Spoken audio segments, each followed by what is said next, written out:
Saya menyampaikan kepada Bapak Mama semua bagian firman bacaan kita saat ini. Dan saya mencatat bagi kita Bapak Mama untuk refleksi Natal kita di tahun 2025 dalam keluarga besar Rayon 1. Yang pertama, kasih karunia Allah sunyata dalam hidup kita. Bahwa ketong hidup di zaman Tuhan Yesus bukan belum pernah datang, tapi Tuhan Yesus sudah datang untuk menyelamatkan kita. Nah, bagaimana kita membangun keyakinan yang sungguh bahwa benar Tuhan Yesus sudah datang untuk menyelamatkan kita. Dan di dalam keyakinan yang sungguh ini, Bapak Mama, dalam perayaan Natal ini kita bangun juga komitmen dalam diri pribadi maupun dalam persekutuan kita, di dalam keluarga, dalam kehidupan di rayon, dalam kehidupan dengan masyarakat, dalam kehidupan bergereja.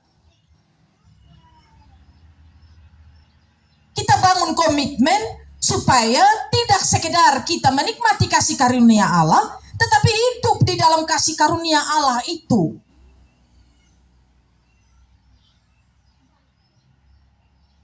Bapak Mama, saya kasih contoh ya. Banyak orang bilang, Tuhan ini terlalu baik dalam bepung hidup. Omong demikian gampang, tidak sampai 5 menit, tidak sampai 1 menit, habis. Tetapi untuk mau hidup di dalam kebaikan Tuhan, sapa dulu. Untuk mengakui kebaikan Tuhan dalam hidup, sehingga dia menjalani suka duka hidupnya, dia tetap bersyukur, sapa dulu.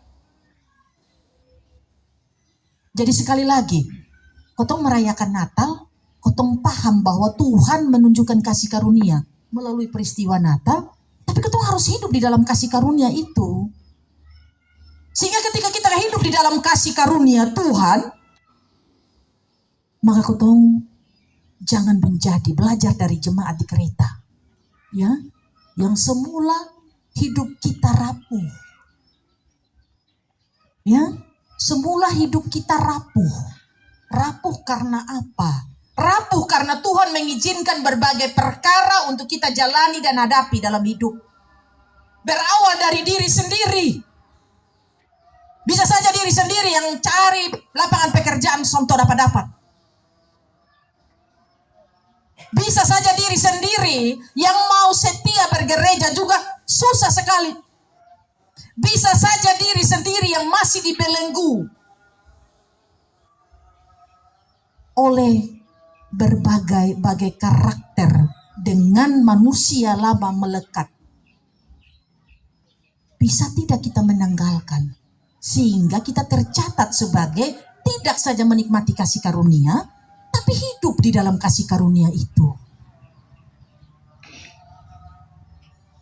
Karena itu Bapak Mama, saudara-saudariku terkasih, sekali lagi hiduplah di dalam kasih karunia.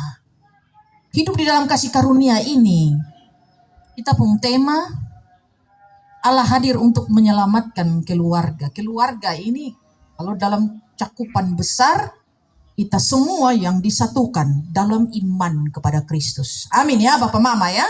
Kemudian sampai kepada cakupan kecilnya, kita ada seisi rumah. Di dalam rumah tangga dan keluarga kita masing-masing. Mari belajar untuk hidup di dalam kasih karunia Allah, sehingga kita tercatat dan tergolong sebagai umat-umat yang sudah dikuduskan oleh Tuhan. Dan juga bangun hidup yang kudus. Sehingga kalau kotong tinggal satu rumah sebagai suami, istri, orang tua, anak, suami salah jangan istri itu mata begini. Istri buat salah jangan suami tutup mata atau masa bodoh. Anak-anak salah, anak-anak hidup dengan tumbuh dengan karakter yang tidak baik, jangan kotong orang tua masa bodoh. Karena apa? Karena Allah hadir juga